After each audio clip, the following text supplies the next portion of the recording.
Zara had studied humans for 3 cycles now at the Galactic Academy, but she had never seen one up close.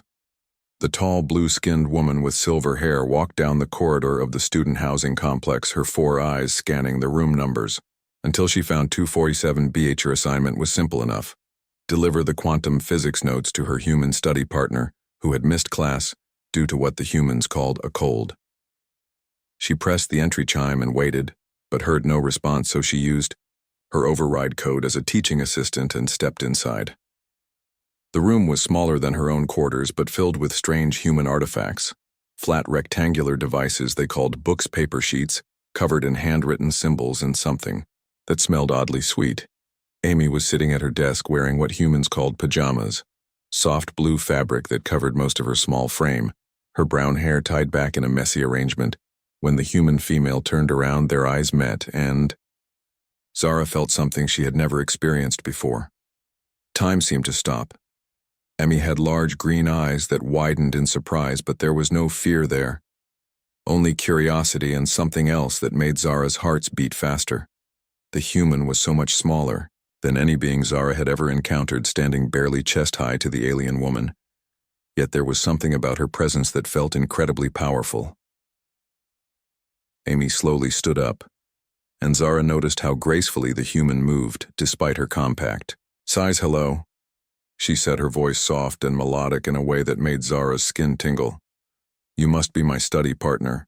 Zara tried to speak, but found her vocal cords had seized up.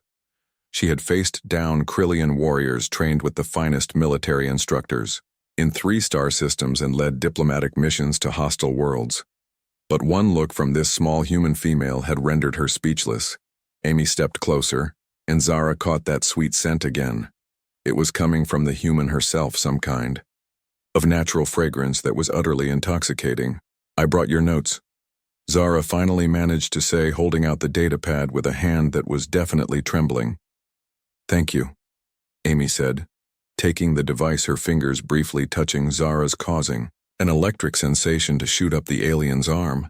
The human seemed to notice Zara's reaction and tilted her head curiously. "Are you all right?" she asked, with genuine concern. "You look like you might need to sit down." Zara realized she was indeed feeling unsteady on her feet, which was ridiculous because her species was known for their perfect balance and coordination. She accepted Amy's gesture toward the small human-sized chair, though she had to fold her long legs awkwardly. To fit, Amy moved to a small food preparation unit and returned with a steaming cup of brown liquid. "Try this," she said, offering it to Zara. "It's called hot chocolate. It helps when someone is feeling overwhelmed." The drink was unlike anything in Zara's experience, rich and warm and somehow comforting in a way that made her feel safe for the first time since leaving her homeworld. "How did you know I was overwhelmed?" Amy asked, settling into her own chair with her own cup. Zara stared at this remarkable being who somehow read her emotional state better than members of her own species. "I have been trained to observe and analyze," Amy continued. "But with humans it's different. We pick up on things that others miss, especially when someone is struggling." The honesty and kindness in Amy's voice was overwhelming. Zara had been taught that humans were primitive, violent creatures who had barely achieved spaceflight. Yet this one showed more emotional intelligence than most galactic diplomats. "I have never met anyone like you," Zara admitted, her voice barely above a whisper. Amy smiled, and that simple expression transformed her entire face, making her even more beautiful than Zara had initially thought. "Humans are pretty unique," she said with a slight laugh, "but I think your species might be more interesting than our textbook suggested." For the next hour, they talked about everything and nothing. Amy showed Zara her collection of books explaining human literature and art, while Zara shared stories of distant worlds and alien cultures. What struck Zara most was how easily Amy accepted everything she said, asking thoughtful questions and showing genuine fascination with alien perspectives. When other species encountered Zara's people, they were usually intimidated by their height, strength, and advanced technology, but Amy treated her like an equal, not looking up in fear or down in condescension, just meeting her as one being to another. As the evening wore on, Zara found herself more relaxed than she had been. In years, Amy had a way of making her feel understood that was completely foreign, yet wonderful. When it came time to leave, Zara hesitated at the door. "Thank you," she said, turning back to Amy for more than just the hot chocolate.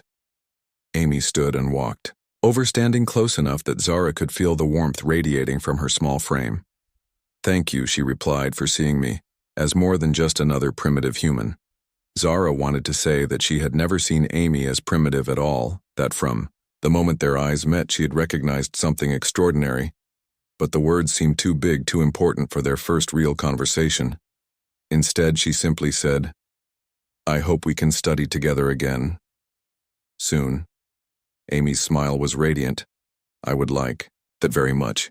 As Zara walked back to her quarters, she realized that everything had changed. She had come to the academy to learn about other species and prepare for her role in the Galactic Council. But this small human female had taught her something far more valuable. That connection between beings had nothing to do with size or strength or technological advancement.